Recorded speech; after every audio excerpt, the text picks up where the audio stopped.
Hello. नमस्कार बच्चों, मैं हूं आपका मैथ्स गुरु।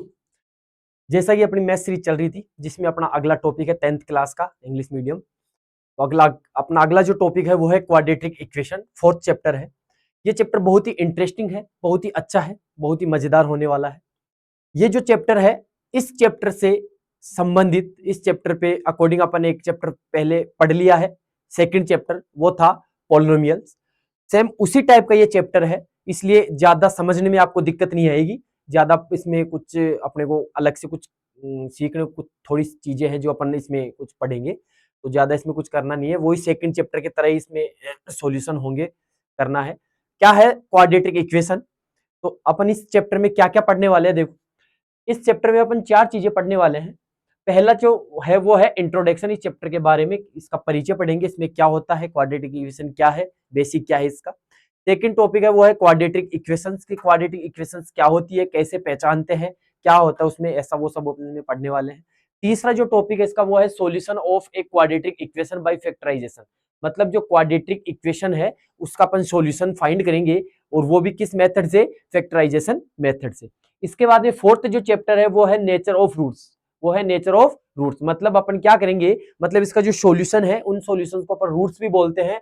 तो उन रूट्स का नेचर क्या होता है, वो रूट्स किस टाइप के हैं, वो रियल है, इमेजिनरी है या इक्वल है, क्या है, वो अपन इसमें पढ़ने वाले हैं। मतलब इस पूरे चैप्टर में हम ये चार बातें पढ़ने वाले हैं, इन चार बातों में स्टडी करने वाले हैं। ठीक है, तो करते हैं हम इस चैप्टर की शुरुआत।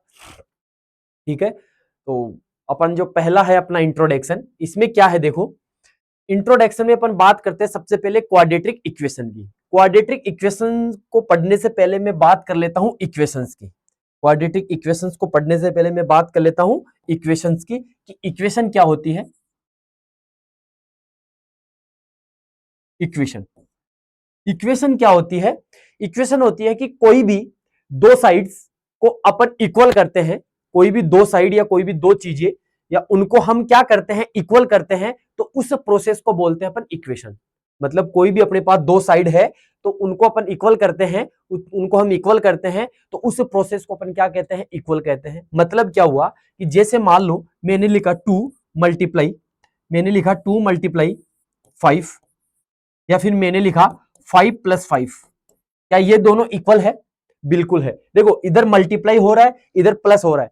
अब दोनों तरफ ऑपरेशन क्या है, अलग अलग है, लेकिन इनका जो रिजल्ट आ रहा है वो दोनों रिजल्ट इनका क्या आ रहा है, दोनों बार रिजल्ट क्या आ रहा है, इक्वल आ रहा है। इसलिए इसको अपन क्या कहेंगे, ये एक इक्वेशन है। मतलब दो साइड हो गई, एक साइड ये हो गई, एक साइड ये हो गई।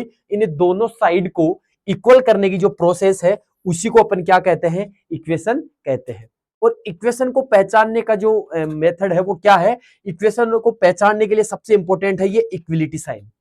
इक्वेशन को पहचानने का सबसे इंपॉर्टेंट क्या है, वो है इक्विलिटी साइन। ये जो इक्विलिटी साइन है, ये अगर कहीं पे भी आपको नजर आ रहा है, इसका मतलब वो क्या है, एक इक्वेशन है। मतलब वो कोई भी दो साइड को क्या कर रहा है, इक्वल बनाने की कोशिश कर रहा है या इक्वल बता रहा है। तो इसको बोलते हैं अपन इक्विलिटी साइन। और ये इक्विलिटी साइन किस में आता है, सिर्फ और सिर्फ इक्वेशन में ही आता है। तो इक्वेशन को पहचानने का साइन क्या है, वो है ये इक्विलिटी साइन। जी इक्विलिटी साइन होना जरूरी है। ठीक है, तो ये होता है इक्वेशन। अब बात करते हैं अपन, इसके बाद में अपना अगला जो टॉपिक है वो क्या है, सेकंड अपना जो है वो है क्वाड्रेटिक इक्वेशन। क्वाड्रेटिक इक्वेशन में क्या होता है, ये अपना इक्वेशन है। ठीक है, इक्वेशन में क्या है देखो, इक्वेशन कितने टाइप की होती है, टाइप्स ऑफ इक्वेशन अपन इसमें पढ़ लेते हैं। देखो टाइप्स ऑफ इक्वेशन क्या होता है, इक्वेशन कितने टाइप की होती है। देखो इक्वेशन होती है, फर्स्ट जो इक्वेशन है वो है लीनियर इक्वेशन।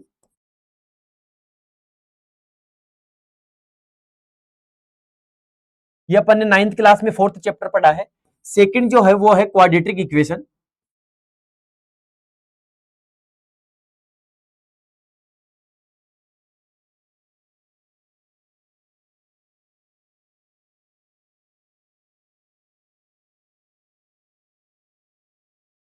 थर्ड जो है वो है क्यूबिक इक्वेशन।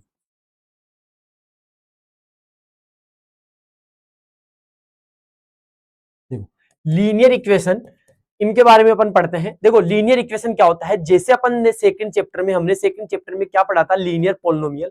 तो लीनियर पोलिनोमियल क्या होता है कि ऐसा पोलिनोमियल जिसमें वेरिएबल की मैक्सिमम पावर 1 होती है वो क्या होता है, लीनियर पोलिनोमियल।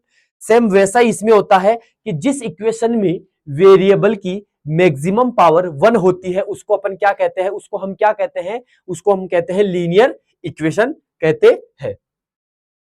उसको हम क्या कहते हैं, लीनियर इक्वेशन कहते हैं। जैसे मैंने लिखा कि 2x प्लस, मैंने लिखा 2x plus 1 is equal to 0, मतलब क्या हुआ 2x plus 1 is equal to 0। यहाँ पे वेरिएबल की मैक्सिमम पावर क्या है, 1 है, तो ये क्या है, एक लीनियर इक्वेशन है। इक्वेशन में हमेशा ध्यान रखना, अगर मैं यहाँ पे इक्वल 0 नहीं लगा रहा तो ये क्या है, एक पोलिनोमियल है, लेकिन मैंने यहाँ पे इक्विलिटी साइन लगा दिया और इधर एक साइड और बना दी, इसका मतलब ये किस में कन्वर्ट हो गया, ये इक्वेशन में कन्वर्ट हो गया। तो इस बात का ध्यान रखना कि जो पोलिनोमियल होता है वो इक्वेशन नहीं होती है और जो इक्वेशन होती है वो पोलिनोमियल नहीं होता है। ठीक है, तो मतलब जो पोलिनोमियल है वो पोलिनोमियल ही होता है और जो इक्वेशन है वो इक्वेशन ही होती है। पोलिनोमियल को इक्वेशन नहीं कह सकते, इक्वेशन को पोलिनोमियल नहीं कह सकते, ये दोनों क्या है, अलग अलग है, होते एक जैसे ही है। अंतर सिर्फ इतना सा है कि पोलिनोमियल में 2 साइड नहीं होती है और इक्वेशन में 2 साइड होती है, मतलब इसमें एक इक्विलिटी साइन और आता है। इसको बोलते हैं लीनियर इक्वेशन, मतलब इसमें जो वेरिएबल होता है उसकी जो मैक्सिमम पावर होती है वो क्या होती है, 1 होती है, वो क्या होता है, लीनियर इक्वेशन। इसके बाद में हम बात करते हैं क्वाड्रेटिक इक्वेशन की। तो जैसे क्वाड्रेटिक पोलिनोमियल में वेरिएबल की मैक्सिमम पावर 2 होती है, उसी प्रकार क्वाड्रेटिक इक्वेशन में भी क्या होता है, वेरिएबल की जो मैक्सिमम पावर होती है वो क्या होती है, वेरिएबल की जो मैक्सिमम पावर होती है वो क्या होती है, 2 होती है, जिसको अपन क्या कहते हैं, क्वाड्रेटिक इक्वेशन कहते हैं। इसमें देखो क्या है, यहाँ पे इक्वलिटी का साइन भी है और यहाँ पे मैक्सिमम पावर कितनी है वेरिएबल की, वो क्या है, 2 है, इसलिए ये क्या है, एक क्वाड्रेटिक इक्वेशन है। इसके बाद में है क्यूबिक इक्वेशन। जैसे क्यूबिक पोलिनोमियल में क्या होता है, वेरिएबल की मैक्सिमम पावर 3 होती है, उसी प्रकार सेम उसी प्रकार इसमें क्या होता है कि जो वेरिएबल है उसकी जो मैक्सिमम पावर होगी वो क्या होगी, 3 होगी। जैसे एग्जांपल के लिए हमें ना X cube plus 2x square plus x plus 1 is equal to 0, मतलब इसमें क्या है, वेरिएबल की जो मैक्सिमम पावर क्या है वो 3 है, इसका मतलब ये क्या है, एक क्यूबिक इक्वेशन है। इक्वेशन में हमेशा क्या आता है, ये इक्विलिटी साइन जरूर आपको देखने को मिलेगा। ठीक है, ये होता है टाइप ऑफ इक्वेशन। अब इसी इसी टाइप में हम पढ़ने जा रहे हैं, वो है क्वाड्रेटिक इक्वेशन। ठीक, तो देखो क्वाड्रेटिक इक्वेशन क्या होता है। क्वाड्रेटिक इक्वेशन में क्या है, देखो क्वाड्रेटिक इक्वेशन, इस क्वाड्रेटिक इक्वेशन में क्या है, क्वाड्रेटिक इक्वेशन देखो ए एक्स स्क्वायर मैंने यहां लिख रखा है, a x square plus b x plus c equal to 0, मतलब इसका क्या हुआ कि a x square plus b x plus c equal to 0, a is not equal to 0, मतलब अपने पास ये कोई एक क्वाड्रेटिक इक्वेशन है जहां पे वेरिएबल क्या है, एक्स है, जहां वेरिएबल क्या है, एक्स है और इसकी मैक्सिमम पावर कितनी है, 2 है और इक्वल टू 0 है, मतलब ये एक क्वाड्रेटिक इक्वेशन है वेयर जहां पे ए इज नॉट इक्वल टू 0, मतलब ए की वैल्यू क्या नहीं होनी चाहिए, 0 नहीं होनी चाहिए, is called that standard form of the quadratic equation. ये एक क्वाड्रेटिक इक्वेशन की क्या है, स्टैंडर्ड फॉर्म है। स्टैंडर्ड फॉर्म का मतलब ये होता है कि आपको जब भी क्वाड्रेटिक इक्वेशन देखने को मिलेगी तो वो आपको इसी फॉर्म में देखने को मिलेगी। ज्यादातर आपको जो क्वाड्रेटिक इक्वेशन है वो इसी फॉर्म में देखने को मिलेगी, a x square plus b x plus c. यहाँ पे ए क्या है, ए है कोफिशिएंट ऑफ एक्स स्क्वायर। अगर मैं यहाँ पे अगर मैं इसकी जगह इसको हटा दूं तो मेरे पास ये क्या बन जाएगा, a x square plus b x plus c. ये मेरे पास नहीं है, मान लो ये मेरे पास नहीं है, मैंने इसको क्या कर दिया, यहां से हटा दिया, मेरे पास सिर्फ इतना सही है, तो ये क्या था, एक क्वाड्रेटिक पोलिनोमियल। तो इसी प्रकार मैंने यहाँ पे इक्विलिटी साइन लगा के यहाँ पे 0 बना दिया, तो ये किस में कन्वर्ट हो गई, इक्वेशन में कन्वर्ट हो गई। तो मेरी standard form of the quadratic polynomial क्या थी, a x square plus b x plus c, लेकिन मैंने यहाँ पे इज इक्वल टू 0 कर दिया, इसका मतलब ये क्या बन गई, standard form of quadratic equation, जहां पे वेरिएबल की मैक्सिमम पावर क्या है, 2 है और यहाँ पे इक्विलिटी साइन है और a is not equal to क्या होगा, 0 होगा। दूसरी a is not equal to 0 and साथ में क्या होगा, ए बी सी, साथ में क्या होगा, A B and C are real number, are real number, मतलब यहां पे क्या है कि आपको देखने में तो ऐसा लग रहा है कि ए बी सी ये भी तो वेरिएबल होते हैं, लेकिन मैंने यहां पे लिखा है कि A B C are real numbers, मतलब यहाँ पे जो ए बी सी है वो क्या होंगे, रियल नंबर होंगे। मतलब ए बी सी की कोई ना कोई रियल नंबर में कोई ना कोई वैल्यू हो सकती है। वो वैल्यू डेसिमल में हो सकती है, रूट में हो सकती है, फ्रैक्शन में हो सकती है, किसी भी टाइप में इसकी वैल्यू हो सकती है। मतलब ए की भी कोई ना कोई वैल्यू होगी, मतलब कोई कांस्टेंट वैल्यू होगी, बी की भी कोई कांस्टेंट वैल्यू होगी, सी की भी कोई कांस्टेंट वैल्यू होगी। मतलब एबीसी क्या रहेंगे यहाँ पे, कोई ना कोई रियल नंबर में से कोई भी नंबर हो सकता है। तो ये एक क्या होती है, स्टैंडर्ड फॉर्म होती है। इसमें क्या होता है, ये स्टैंडर्ड फॉर्म होती है जिसमें ए क्या है, a is not equal to zero. देखो ए की वैल्यू क्या नहीं होनी चाहिए, जीरो नहीं होनी चाहिए। क्यों नहीं होनी चाहिए, देखो अगर ए की वैल्यू जीरो हो जाएगी तो ये पूरा टर्म क्या बन जाएगा, जीरो बन जाएगा, और ये पूरा टर्म जीरो बन जाएगा तो ये एक क्वाड्रेटिक इक्वेशन नहीं बचेगी। इसलिए यहाँ पे ए की वैल्यू क्या नहीं होनी चाहिए, जीरो नहीं होनी चाहिए। यहाँ पे ए की वैल्यू जीरो नहीं होनी चाहिए, ठीक है। दूसरी बात, यहाँ पे ए को अपन क्या कहेंगे, ए को अपन कहेंगे कोफिशिएंट ऑफ एक्स स्क्वायर। ए को अपन क्या कहेंगे, ए है कोफिशिएंट ऑफ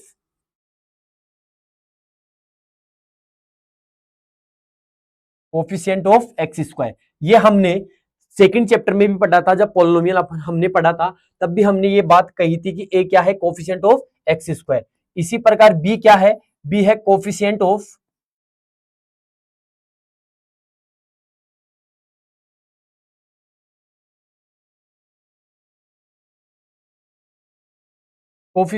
एक्स, और सी क्या है, सी है कांस्टेंट।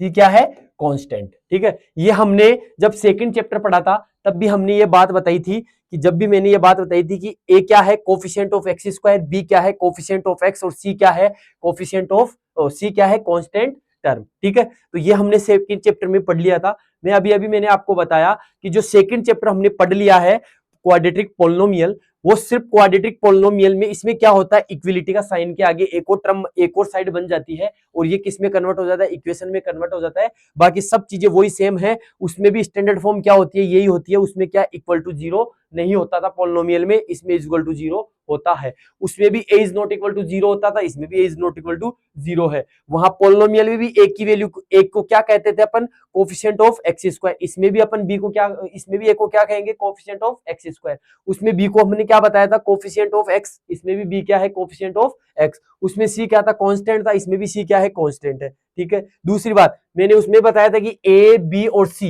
ये तीनों क्या रहेंगे, कोई ना कोई रियल नंबर रहेंगे। इसमें भी ये तीनों क्या है, कोई ना कोई रियल नंबर है, ठीक है। तो ये होती है एक क्वाड्रेटिक इक्वेशन। ये एग्जाम में पूछी जा सकती है कि what is a standard form of, what is a standard form of quadratic equation. तो क्वाड्रेटिक इक्वेशन की जो स्टैंडर्ड फॉर्म है वो क्या है, a x square plus b x plus C.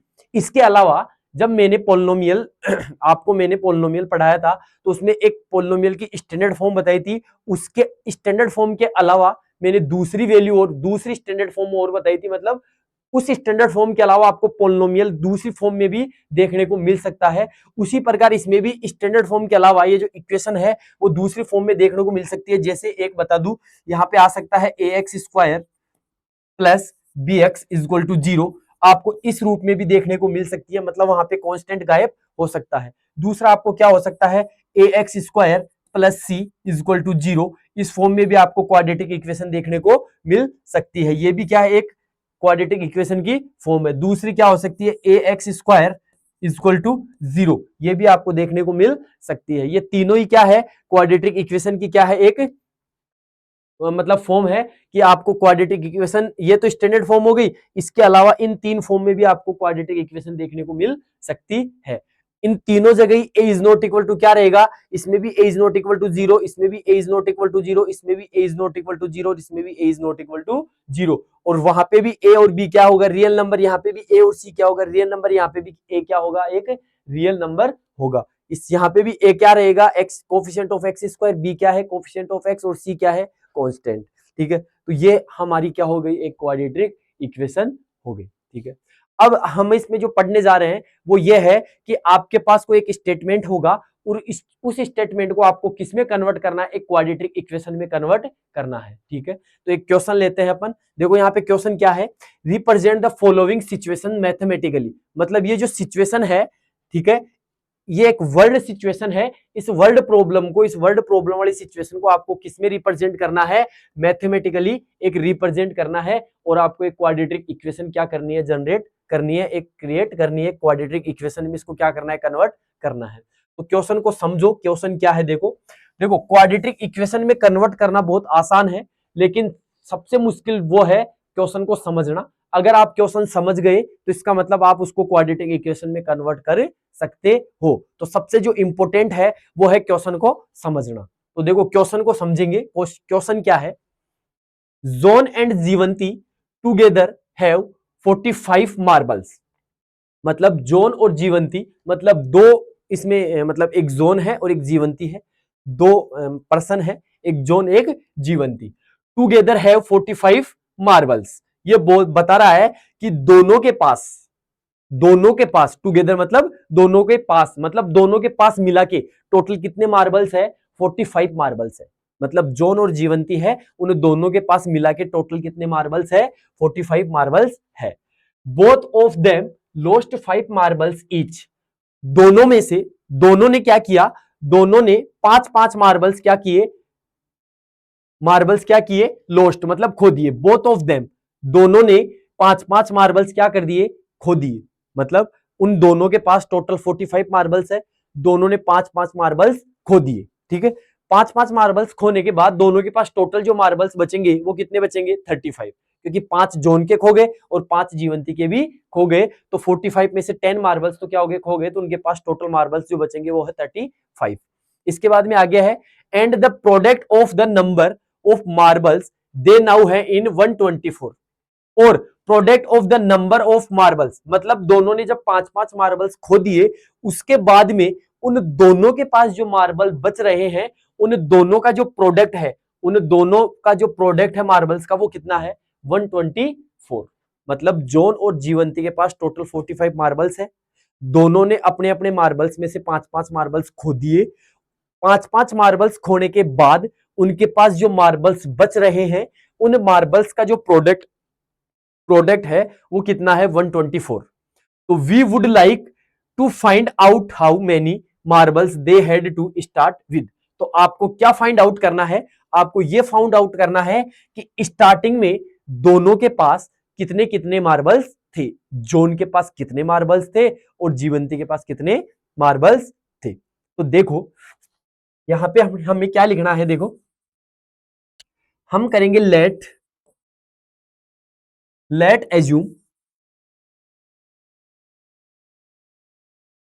Zone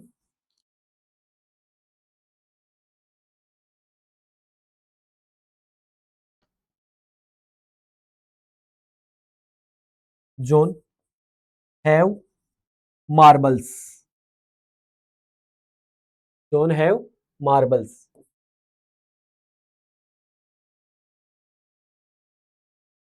in starting.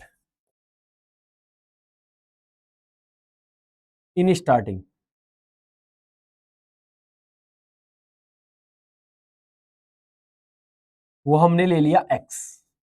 हमने क्या किया, हमने ये मान लिया कि स्टार्टिंग में, जब शुरुआत में जोन के पास कितने मार्बल्स थे, x मार्बल्स थे। ठीक है, अब एक बात बताओ कि एक तरफ है जोन और एक तरफ है जीवंती, दोनों के पास टोटल मिला के कितने मार्बल्स है, 45 मार्बल्स है। ठीक है, मैंने बोल दिया कि मैंने इसके जो मार्बल्स है, उस मार्बल्स का जो नंबर्स है उनको x मान लिया कि late assume zone have marbles in starting, मतलब जोन के पास स्टार्टिंग में कितने मार्बल थे, x मार्बल थे।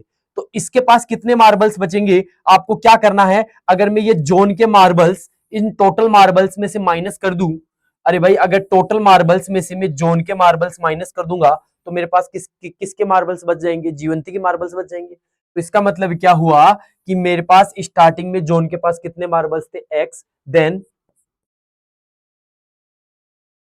जीवंती है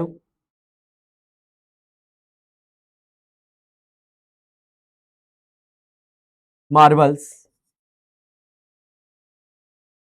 in starting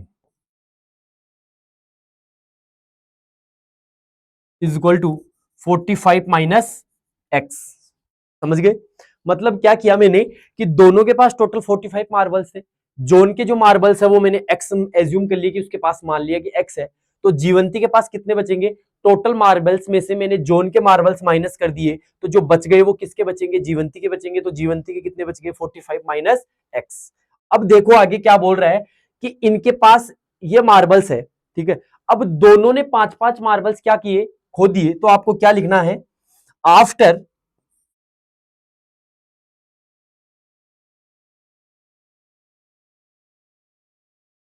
after lost 5 marbles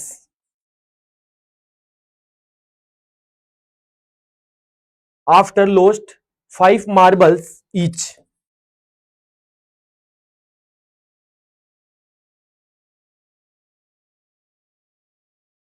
after lost 5 marbles each, have each marbles, after lost 5 marbles,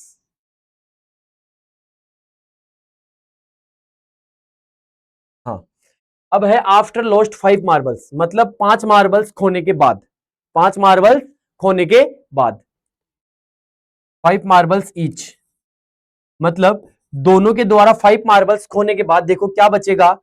zone have marbles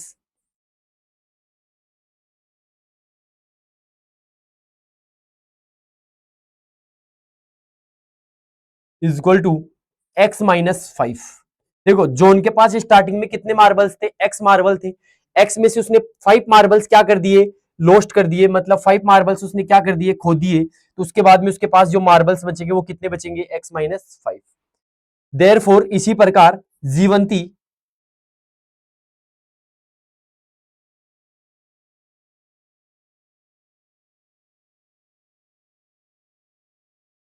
have marbles, जीवंती के पास कितने marble थे? 45 माइनस एक्स। इसमें से उसने 5 मार्बल्स क्या कर दिए? लोस्ट कर दिए। तो इसके बाद में उसके पास कितने मार्बल्स बचेंगे? 45 में से 5 माइनस किया तो कितने बचे? 40 माइनस एक्स, मतलब 5 मार्बल्स उसने खो दिए। उसके बाद में उसके पास जो मार्बल्स बचे वो कितना है? 40 minus X. Then according to given statement, according to given statement,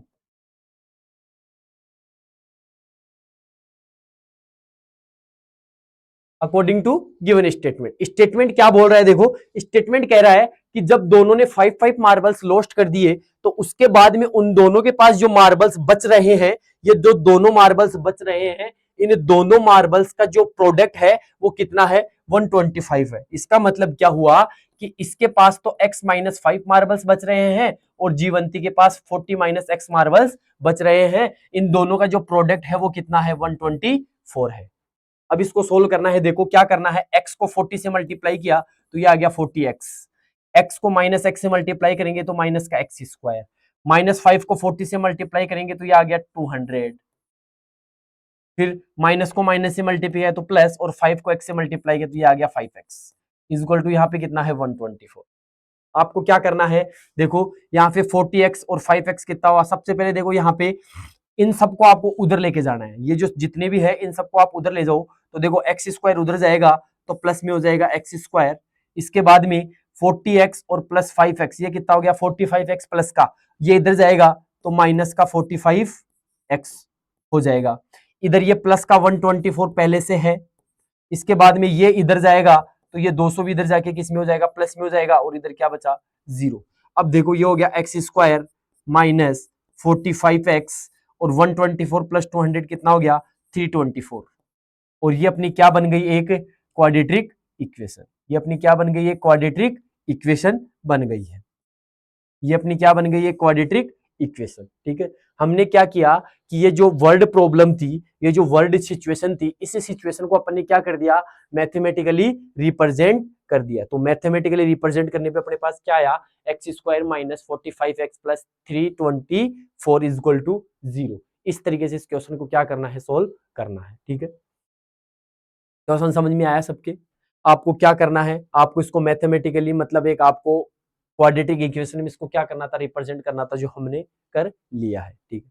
इसके बाद में हमारा जो अगला क्वेश्चन है वो क्या है? देखो अगला क्वेश्चन है, एक cottage industry produce a certain number of toys in a day. मतलब एक कॉटेज इंडस्ट्रीज है जो एक certain number of toys in a day, मतलब किसी एक दिन, कोई पर्टिकुलर एक दिन वो कुछ टॉयज बना रही है। मतलब एक दिन कोई कॉटेज इंडस्ट्रीज है, वो एक दिन, किसी पर्टिकुलर एक दिन, ठीक है, कुछ नंबर्स में सर्टेन नंबर, मतलब कुछ भी नंबर्स हो सकते, कितने भी हो सकते हैं, मतलब कुछ टॉयज बना रही है, ठीक है।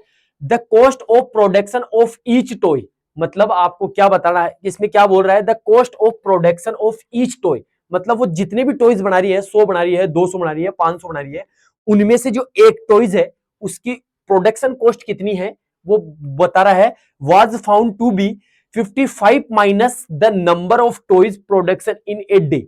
इसका मतलब क्या हुआ कि एक कॉटेज इंडस्ट्रीज है जो एक दिन में कुछ टॉयज बना रही है, ठीक है। उन टॉयज बना रही है, उनमें से जो एक टॉयज की जो प्रोडक्शन कॉस्ट है वो कितनी है, वो उस दिन जितने भी टॉयज बन रहे हैं उनमें से 55 माइनस, मतलब 55 रुपए, मतलब 55 माइनस करने पे जो वैल्यू आ रही है उसके बराबर एक कॉस्ट है। मतलब एक एग्जांपल से बताता हूं कि मान लो, हमने मान लिया कि कोई कॉटेज इंडस्ट्री है, वो एक दिन में 100 टॉयज बना रही है। ये क्या है, नंबर ऑफ टॉयज। 100 क्या है, number of toys A day, मतलब टोटल एक दिन में वो इतने टॉयज बना रही है। अब ये बोल रहा है कॉस्ट ऑफ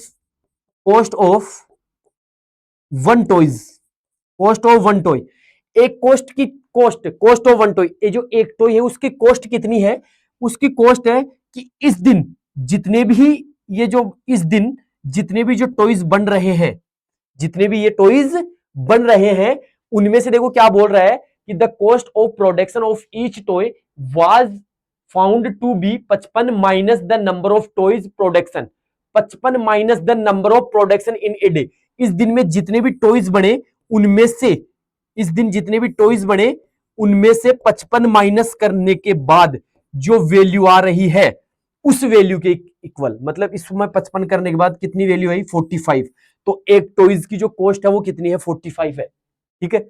एक एग्जांपल लेके बताया हूं मैं कि भाई एक कंपनी है, एक कॉटेज इंडस्ट्री है, वो एक दिन में मान लो 100 टॉयज बना रही है, तो एक टॉयज की कॉस्ट कितनी है कि इस दिन जितने भी टॉयज बन रहे हैं उनमें से 55 माइनस करने के बाद जो वैल्यू बचती है उसके बराबर एक टॉयज की कॉस्ट है।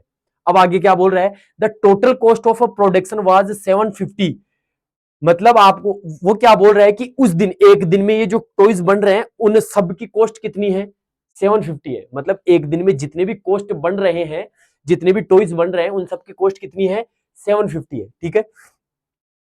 आगे बोल रहा है we would like to find out the number of toys production on the day. आपको क्या फाइंड करना है, प्रोडक्शन ऑन द डे, मतलब आपको number of toys production on a day, मतलब उस दिन कितने टॉयज बनाए गए वो आपको क्या करना है, फाइंड करना है। तो अपन इसमें क्या करेंगे, देखो अपन लिखेंगे let assume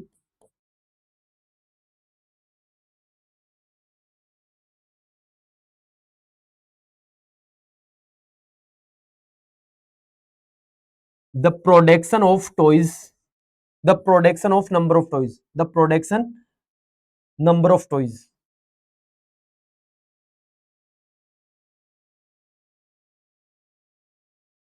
late assume the number of toys, the number of toys produce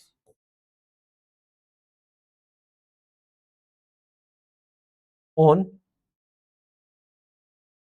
a day is equal to x.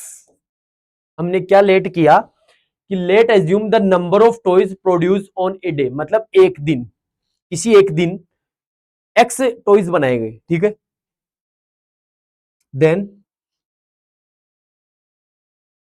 The cost of each toy, the cost of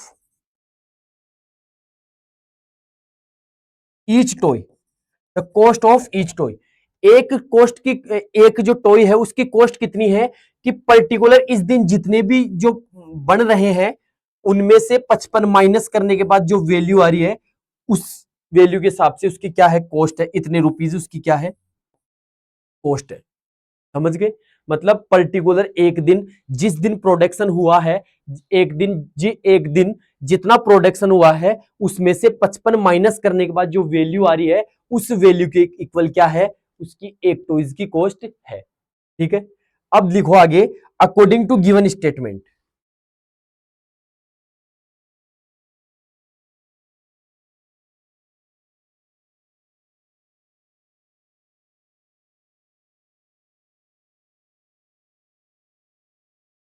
according to given statement, statement क्या बोल रहा है देखो, ये बोल रहा है कि उस दिन टोटल 750 रुपए, 750 रुपीज का क्या किया गया, प्रोडक्शन किया गया। अब एक बात बताओ, अगर एक टॉयज इतने रुपए का आता है तो एक्स टॉयज कितने रुपए के आएंगे? अरे भाई मैंने बताया कि अगर एक टॉयज 45 रुपीज का है, एक टॉयज अगर 45 रुपीज का है तो 100 टॉयज कितने के आएंगे? तो मैं क्या करूंगा, 45 को 100 से क्या कर दूंगा, मल्टीप्लाई कर दूंगा, ऐसे ही करूंगा। सेम इसी प्रकार से हम क्या करेंगे कि मान लो एक टॉयज की कॉस्ट कितनी है, एक टॉयज की कॉस्ट है एक्स माइनस 55 और टोटल टॉयज कितने बन रहे हैं, एक्स टॉयज बन रहे हैं।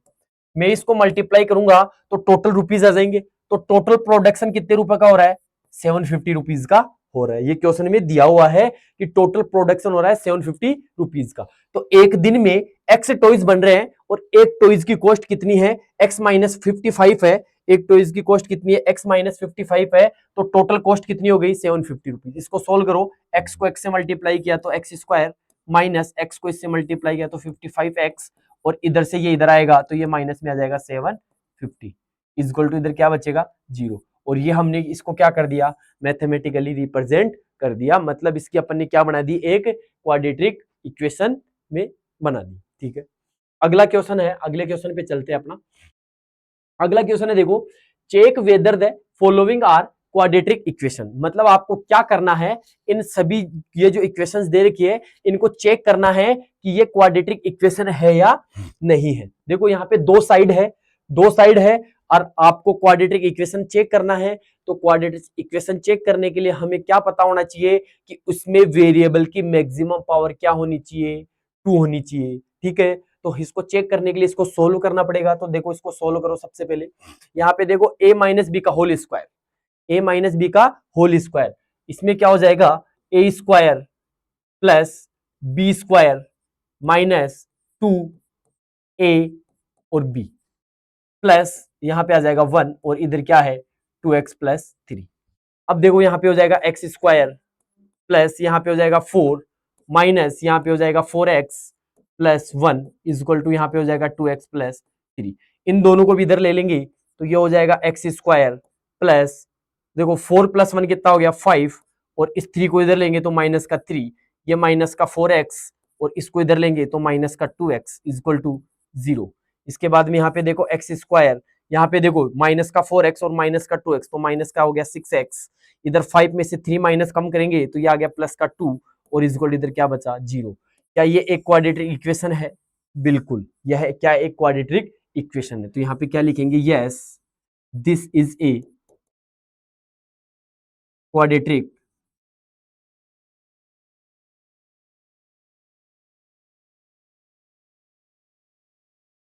This is a quadratic equation.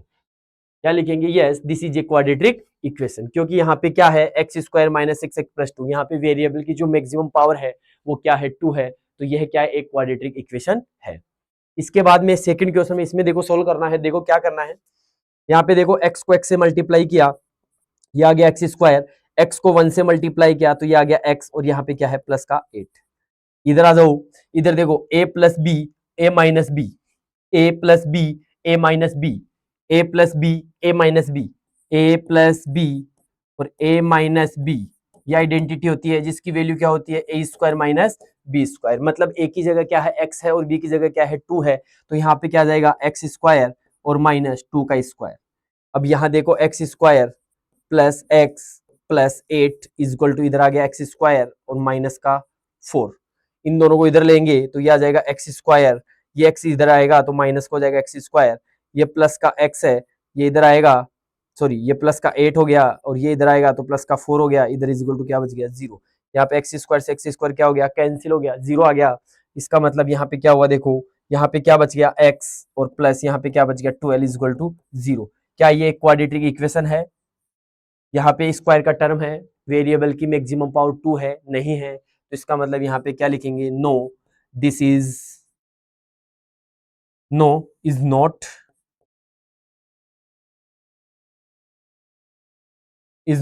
A quadratic equation. क्या लिखेंगे, no is not a quadratic equation, यह एक क्वाड्रेटिक इक्वेशन नहीं है।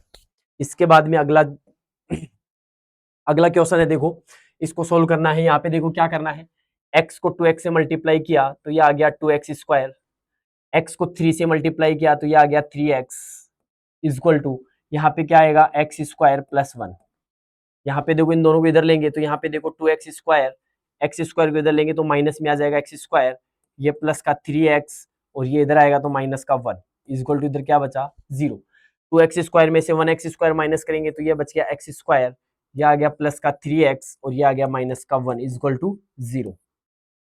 ये क्या हुआ, यहाँ पे क्या है देखो, वेरिएबल की मैक्सिमम पावर क्या 2 है, इसका मतलब ये क्या हुआ, yes is it quadratic equation, यह क्वाड्रेटिक इक्वेशन है। यहाँ पे देखो, यहाँ पे है क्यूब, a प्लस बी का होल क्यूब, ये फॉर्मूला, ये आइडेंटिटी आपको पता है सबको, a प्लस बी का होल क्यूब, ये होता है a cube plus B cube plus 3 a square B plus 3 ab square.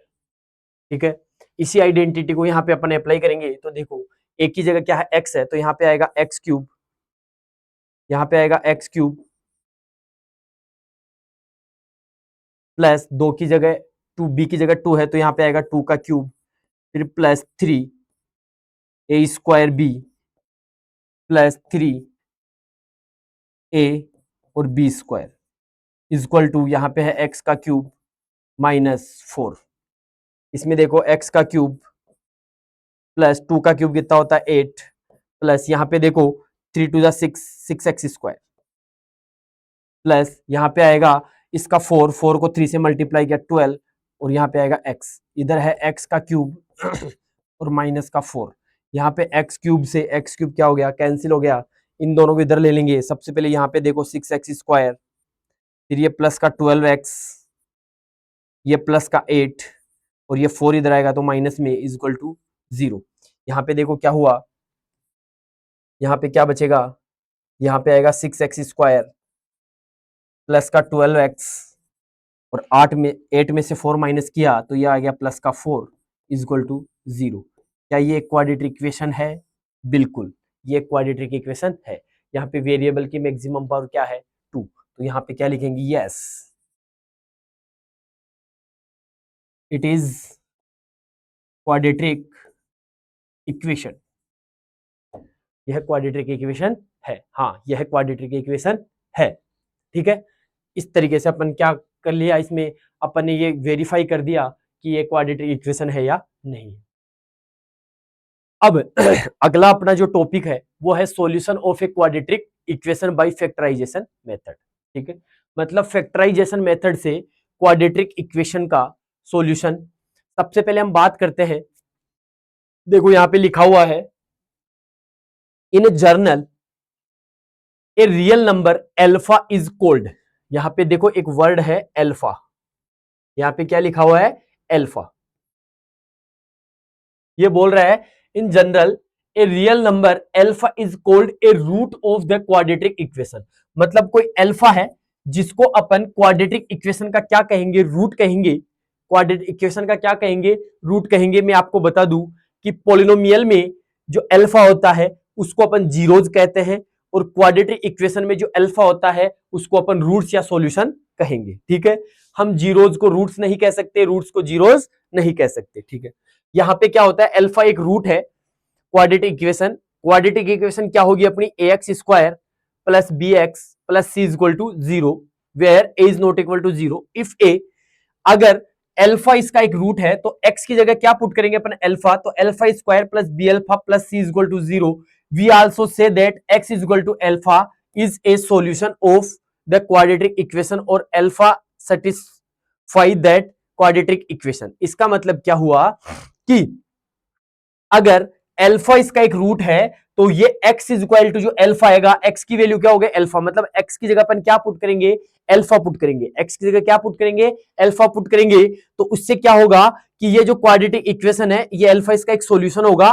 कब होगा कि अगर ये अल्फा इसको क्या करता है सेटिस्फाई करता है, इसको क्या करता है सेटिस्फाई करता है। मतलब क्या हुआ कि हमारे पास जैसे मान लो x square plus x plus 1 is equal to 0, ये अपने पास कोई एक इक्वेशन है। इस इक्वेशन में मान लो कि मैंने x की जगह कोई वैल्यू पुट कर दी, x की जगह मैंने क्या वैल्यू पुट कर दी, कुछ भी मान लो x की जगह मैंने वैल्यू पुट कर दी, उस वैल्यू को मैंने अल्फा नाम दे दिया, उस वैल्यू को मैंने क्या नाम दे दिया अल्फा नाम दे दिया।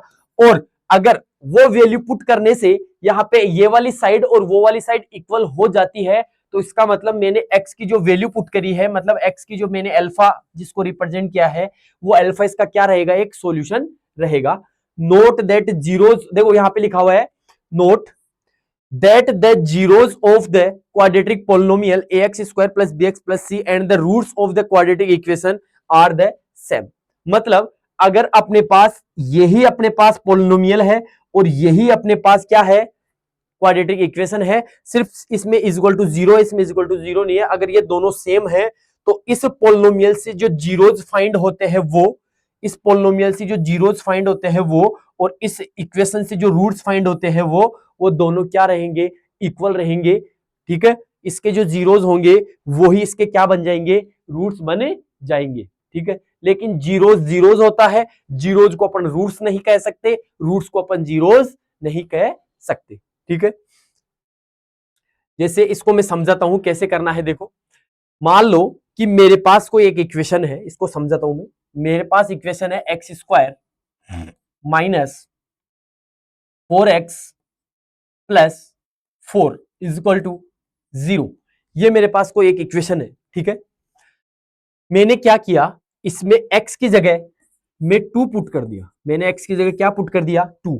ये जो मैं x की जगह 2 पुट कर रहा हूं, मैंने मान लो x is equal to 2 put किया, तो ये जो 2 है ये x इज इक्वल टू, ये 2 क्या है एक अल्फा की वैल्यू है, ये 2 क्या है एक अल्फा है, 2 क्या है एक अल्फा है, 2 क्या बन गया यहाँ पे एक अल्फा की वैल्यू है, मतलब 2 अल्फा है, 2 क्या है अल्फा है। ठीक है, तो देखो यहाँ पे मैंने किया 2 का स्क्वायर माइनस 4, यहाँ पे 2 प्लस 4 इज इक्वल टू 0, यहाँ पे आ गया 4 minus 8 plus 4 is equal to 0, 4 plus 4 कितना हो गया 8 माइनस 8 इज इक्वल टू 0, तो 0 इज इक्वल टू 0। मतलब क्या हुआ, मैंने x की जगह 2 पुट किया और इसकी दोनों जो दोनों साइड है, इस इक्वेशन की जो दोनों साइड है वो दोनों साइड क्या आ रही है इक्वल आ रही है 0 0।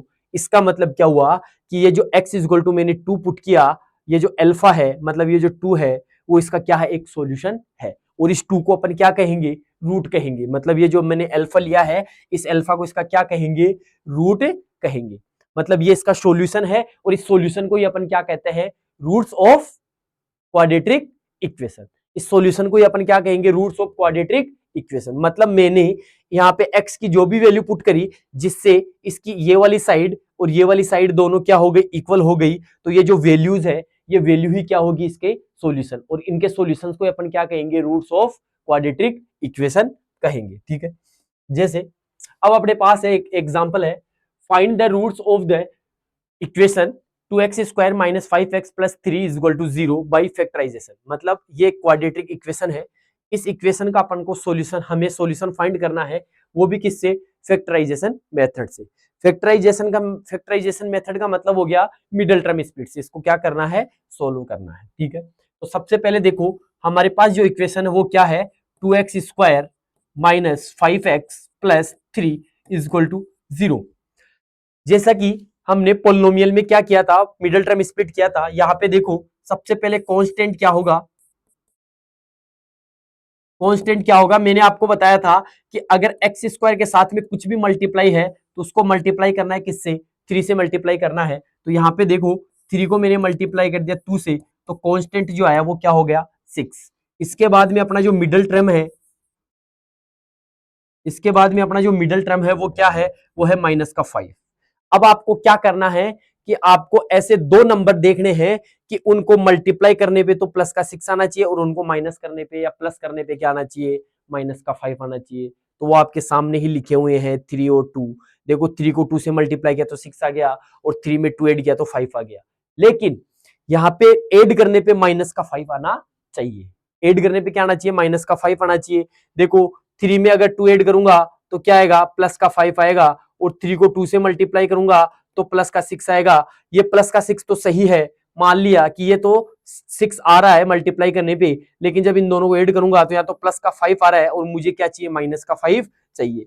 तो मैं आपको बता दूं कि जब कभी भी दो नंबर को ऐड करने पे माइनस का नंबर लाना है तो इसका मतलब है कि या तो वो दोनों नंबर माइनस के हैं या उन दोनों नंबर में से छोटा नंबर प्लस का होगा और बड़ा नंबर माइनस का होगा, तभी उन दोनों को ऐड करने पे हमेशा माइनस का नंबर आ सकता है। अब मान लो कि इसमें छोटा नंबर प्लस का ले लिया और बड़ा नंबर माइनस का ले लिया, और अगर मैं इन दोनों को ऐड करूंगा, छोटा नंबर प्लस का ले लिया और बड़ा नंबर माइनस का ले लिया, इन दोनों को ऐड करूंगा तो इन दोनों को ऐड करने पे तो क्या आएगा, माइनस का 1 आएगा। इसका मतलब ये दोनों ही नंबर किसके होने चाहिए, माइनस के होने चाहिए। जब दोनों ही नंबर माइनस के होंगे तो ऐड करने पे भी क्या आएगा, माइनस का ही नंबर आएगा। इसका मतलब इसके जो फैक्टर है वो क्या होंगे, माइनस का 2 और माइनस का 6। इसको मैं क्या लिख सकता हूँ, -2 मल्टीप्लाई -3। देखो माइनस को माइनस से मल्टीप्लाई किया तो प्लस और 2 को 3 से मल्टीप्लाई किया तो 6। यहाँ पे भी क्या लिख दूंगा, माइनस का 2 प्लस माइनस का 3। अब आपको क्या करना है, हमें फैक्टर मिल गए। अब आपको क्या करना है, यहां से देखो 2x², इसको हमने दो पार्ट में स्प्लिट कर दिया। एक तो हो गया माइनस का 2x और दूसरा हो गया माइनस का 3x। फिर यहाँ पे आ जाएगा प्लस का 3 इक्वल टू 0। अब आपको क्या करना है, इन दो में देखना है और इन दोनों में क्या देखना है, कॉमन देखना है। यहाँ पे देखो कॉमन क्या आ रहा है, यहाँ पे कॉमन आ रहा है 2x, यहाँ पे क्या बचा x माइनस, यहाँ पे बच गया 1। यहाँ पे देखो इन दो के बाद में यहाँ पे जो साइन होता है वही साइन यहाँ पे आएगा। इसके बाद में अगर यहाँ माइनस का साइन आएगा तो आगे वाला साइन चेंज हो जाएगा, अगर माइनस का साइन नहीं आएगा तो आगे वाला साइन चेंज नहीं होगा। यहाँ पे कॉमन आ गया 3, तो यहाँ पे क्या बचा x, आगे वाला साइन चेंज हो जाएगा माइनस और यहाँ पे बच गया 1 इक्वल टू 0। इसके बाद में देखो क्या आएगा, इन दोनों में कॉमन क्या आ रहा है, x माइनस 1, यहाँ पे क्या बच गया 2x और यहाँ पे क्या बचा -3 और इक्वल टू 0। ये हमने क्या किया, इस इक्वेशन का हमने क्या किया, यहाँ पे फैक्टर किया, इसीलिए इसको अपन क्या बोलते हैं, फैक्टराइजेशन मेथड। ठीक है, ये इसके फैक्टर हो गए। अब ये फैक्टर हो गए, जैसा कि पोलिनोमियल में हमने क्या किया था, फैक्टर किया था। तो जो फैक्टर किया था वो उसी से अपन क्या फाइंड कर रहे थे, जीरोस फाइंड कर रहे थे।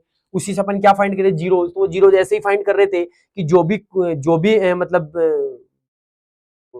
सॉरी, जो भी ये फैक्टर आ रहे थे उन फैक्टर को हमने क्या किया था, जीरो के इक्वल मान के, उनको जीरो के इक्वल मान के हमने किया था। इसी प्रकार इसमें भी क्या है, ये दोनों फैक्टर जीरो के इक्वल है, तो हम क्या करेंगे, सबसे पहले लिखेंगे if x minus 1 is equal to 0। मतलब इस पहले फैक्टर को जीरो के इक्वल लेंगे तो यहां से देखो क्या हो जाएगा, then x is equal to क्या आ जाएगा, प्लस का 1।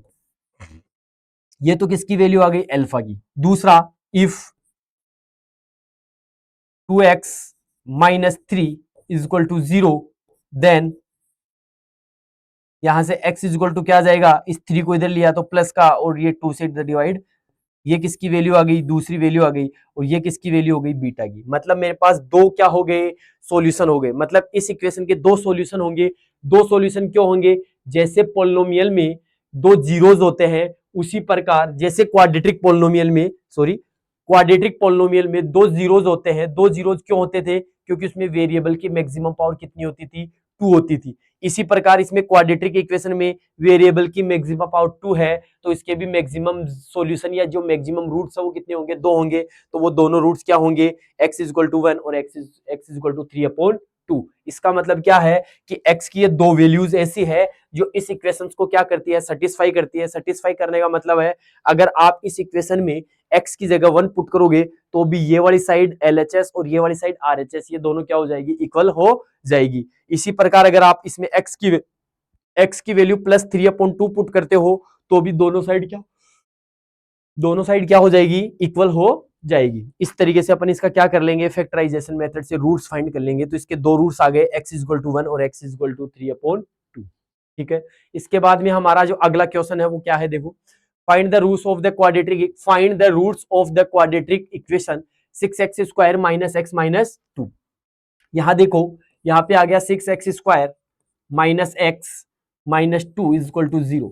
यहां पे सबसे पहले कांस्टेंट क्या आएगा,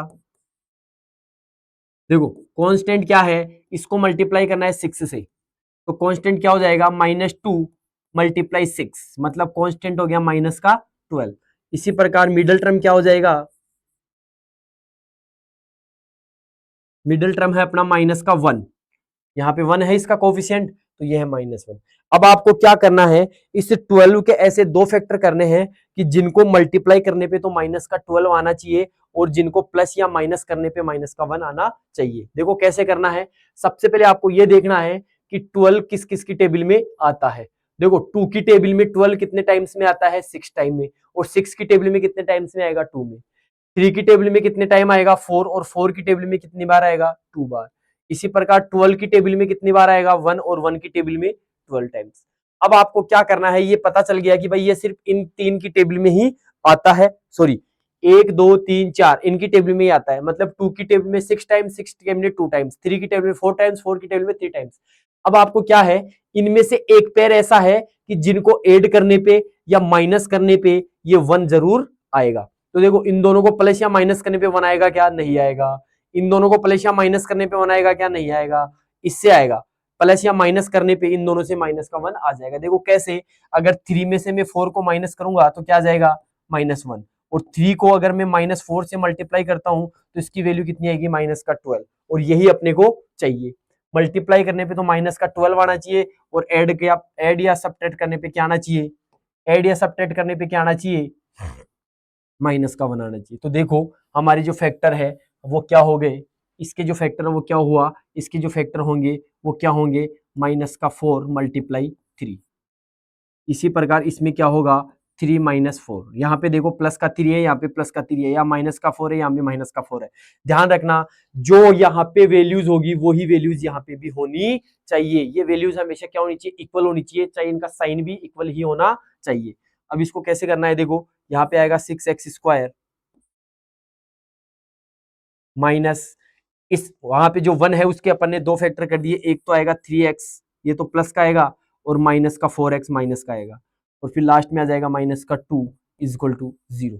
अब यहाँ पे देखो क्या करना है, इन दोनों में से कॉमन लेना है। यहाँ पे देखो मैंने क्या कॉमन लिया, 3x कॉमन आ गया दोनों में, यहाँ से क्या बचा 2x, और यहाँ पे क्या बचा प्लस का 1। यहाँ पे माइनस है तो यहाँ पे माइनस आ जाएगा, आगे वाला साइन चेंज हो जाएगा। दूसरा इन दोनों में क्या कॉमन आया, 2 कॉमन आया, यहाँ पे क्या बचा 2x, और ये साइन चेंज हो गया प्लस में हो जाएगा, और यहाँ पे क्या बचा 1 इज इक्वल टू 0। ध्यान रखना ब्रैकेट में इक्वल नंबर आना चाहिए, ठीक है। अब इसके बाद में आपको क्या करना है, इन दोनों में कॉमन लेना है, तो इन दोनों में कॉमन आ गया 2x प्लस 1, दोनों में कॉमन क्या आया 2x प्लस 1, यहाँ पे क्या बचा 3x और -2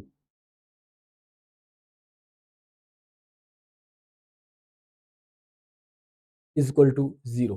अब क्या होगा, देखो if 2x plus 1 is equal to 0, then यहां से देखो 2x इज इक्वल टू, इस 1 को इधर ले जाएंगे तो माइनस का, इसके बाद में यहां से देखो x इज इक्वल टू क्या जाएगा, -1/2। दूसरा क्या हो जाएगा, इफ वहां से आ जाएगा 3x minus 2 is equal to 0, then x is equal to क्या जाएगा 2/3। ये इसकी क्या हो गई, दो रूट्स, ये तो हो गया अल्फा और ये हो गया बीटा। ये इसके क्या हो गए, दो रूट्स हो गए, x इज इक्वल टू -1/2 और x इज इक्वल टू 2/3। एक अल्फा हो गया, एक बीटा हो गया। इसके बाद में अपना हमारा जो अगला क्वेश्चन है वो क्या है, देखो अगला क्वेश्चन है find the roots of the quadratic equation. Find the roots of the quadratic equation. इस क्वाड्रेटिक इक्वेशन के रूट्स फाइंड करने हैं। देखो इसमें क्या है, सबसे पहले देखो कांस्टेंट, कांस्टेंट टर्म क्या है, इसको इससे मल्टीप्लाई करना है। कांस्टेंट टर्म हो गया 3 × 2, मतलब कितना आ गया 6, कितना आ गया कांस्टेंट 6। मिडिल टर्म क्या है, मिडिल टर्म है माइनस का 2√6। अब आपको क्या करना है, ये थोड़ा सा आपको क्या लगेगा, डिफिकल्ट लगेगा, लेकिन है बहुत इजी। अब इसमें आपको क्या करना है, इस 6 के ऐसे दो फैक्टर करने हैं कि जिन्हें मल्टीप्लाई करने पे तो 6 आना चाहिए और ऐड करने पे या सब्ट्रैक्ट करने पे 2√6 आना चाहिए। ठीक है, अब देखो इसमें क्या करना है आपको, ऐड करने पे अगर 6 आएगा तो ये कंफर्म है, ऐड या माइनस मतलब प्लस या माइनस करने पे अगर 2√6 लाना है तो ये कंफर्म है कि वो दोनों ही टर्म क्या होनी चाहिए, √6 की फॉर्म में होने चाहिए।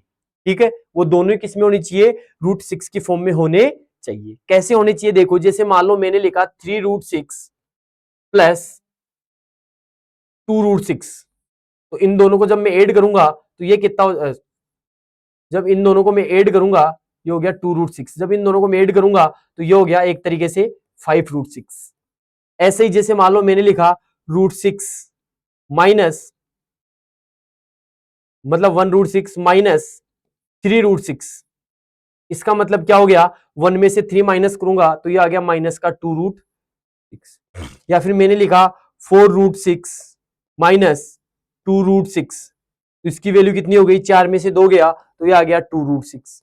मतलब इसका मतलब क्या हुआ कि अगर हमें प्लस या माइनस करने पे √6 चाहिए तो इसका मतलब वो दोनों ही टर्म क्या होंगे, √6 की वैल्यूज, मतलब दोनों ही टर्म के होंगे 6 में होंगे। अब जब ये दोनों 6 में होंगे तो इसके ये वाले फैक्टर भी किस में होने चाहिए, रूट के अंदर ही होने चाहिए, क्योंकि जो इसमें रूट में होगा तो उसमें भी क्या होगा, रूट में होगा। अब देखो कैसे करना है, देखो 6 मल्टीप्लाई √6, अब यहाँ पे प्लस का तो ये भी माइनस का होगा और ये भी माइनस का होगा। क्यों होगा, क्योंकि माइनस माइनस को जब ऐड करेंगे तो माइनस का आएगा, तो माइनस √6 प्लस माइनस √6, जब इन दोनों को मैंने ऐड किया तो 1√6 तो कितना हो गया 2√6। इसको कैसे करेंगे देखो, 3x² माइनस, इसको मैंने दो पार्ट में स्प्लिट कर दिया, √6x माइनस √6x, और यहाँ पे आ गया प्लस का 2 इक्वल टू क्या आ गया 0। अब इसमें देखो कॉमन क्या है, इसमें कॉमन है, इसको देखो कॉमन में क्या करना है आपको, इस 3 को मैं क्या लिख सकता हूँ, इस 3 को मैं क्या लिख सकता हूँ, इसको लिख सकता हूँ √3 मल्टीप्लाई √3। ठीक है, इस 6 को मैं क्या लिख सकता हूँ, इस 6 को लिख सकता हूँ √3 मल्टीप्लाई √2। अब देखो दोनों में कॉमन क्या आ रहा है, दोनों में कॉमन आ रहा है यहाँ से √3 और यहाँ से √3 कॉमन आ गया, तो मैंने √3 क्या ले लिया, कॉमन ले लिया, x कॉमन ले लिया। यहाँ पे क्या बच जाएगा, एक √3x कॉमन बच जाएगा, माइनस यहाँ पे क्या बचेगा, रूट का 2 कॉमन बच जाएगा। यहाँ पे देखो इसको क्या लिख सकता हूँ, इसको लिख सकता हूँ √3 मल्टीप्लाई √2, इसको क्या लिख सकता हूँ √2 मल्टीप्लाई √2। यहाँ पे √2 और √2 क्या आ गया, कॉमन आ गया, और ये माइनस, तो यहाँ पे √2 क्या आ गया, कॉमन आ गया। यहाँ पे क्या बचा 3, यहाँ पे क्या बचा, यहाँ पे क्या बचा √3x माइनस, यहाँ माइनस आया तो आगे वाला साइन चेंज हो जाएगा, यहाँ पे बच गया √2 इक्वल टू क्या आ गया 0। इसके बाद में देखो यहाँ पे क्या कॉमन आ रहा है, यहाँ पे कॉमन आया है √3x, यहाँ पे कॉमन आ गया √3x माइनस √2 ब्रैकेट, यहाँ पे आ गया क्या बचा √3x माइनस √2, और यहाँ पे क्या बचा √3x माइनस √2 बच गया इक्वल टू 0। ये दोनों इक्वल है, इसका मतलब क्या हुआ, if √3x minus 2 minus √2 equal to 0, then x equal to क्या आ जाएगा √2 अपॉन √3, ये इसका क्या आ जाएगा 0 आ जाएगा। यहाँ पे अल्फा इक्वल टू बीटा होगा, क्योंकि अल्फा और बीटा दोनों क्या होंगे, इक्वल होंगे, क्योंकि दोनों फैक्टर क्या है, इक्वल है, दोनों फैक्टर क्या है, इक्वल है, तो इसका मतलब जो दोनों जो रूट्स आएंगे वो दोनों क्या होंगे, इक्वल होंगे। इसके बाद में अपना अगला है क्वाड्रेटिक फॉर्मूला, ये अपन अगले चैप्टर में देखेंगे। ठीक है, इसके आगे का पार्ट है, अपने जो पार्ट 2 आएगा इस चैप्टर का, उसमें अपन डिस्कस करेंगे। ठीक है, आज के लिए इतना ही। जो जिस बच्चे ने मेरे चैनल को सब्सक्राइब नहीं किया वो सब्सक्राइब करे, कोई अगर बच्चा मेरे चैनल पे नया है तो प्लीज सब्सक्राइब करे, लाइक कमेंट करे। Thank you.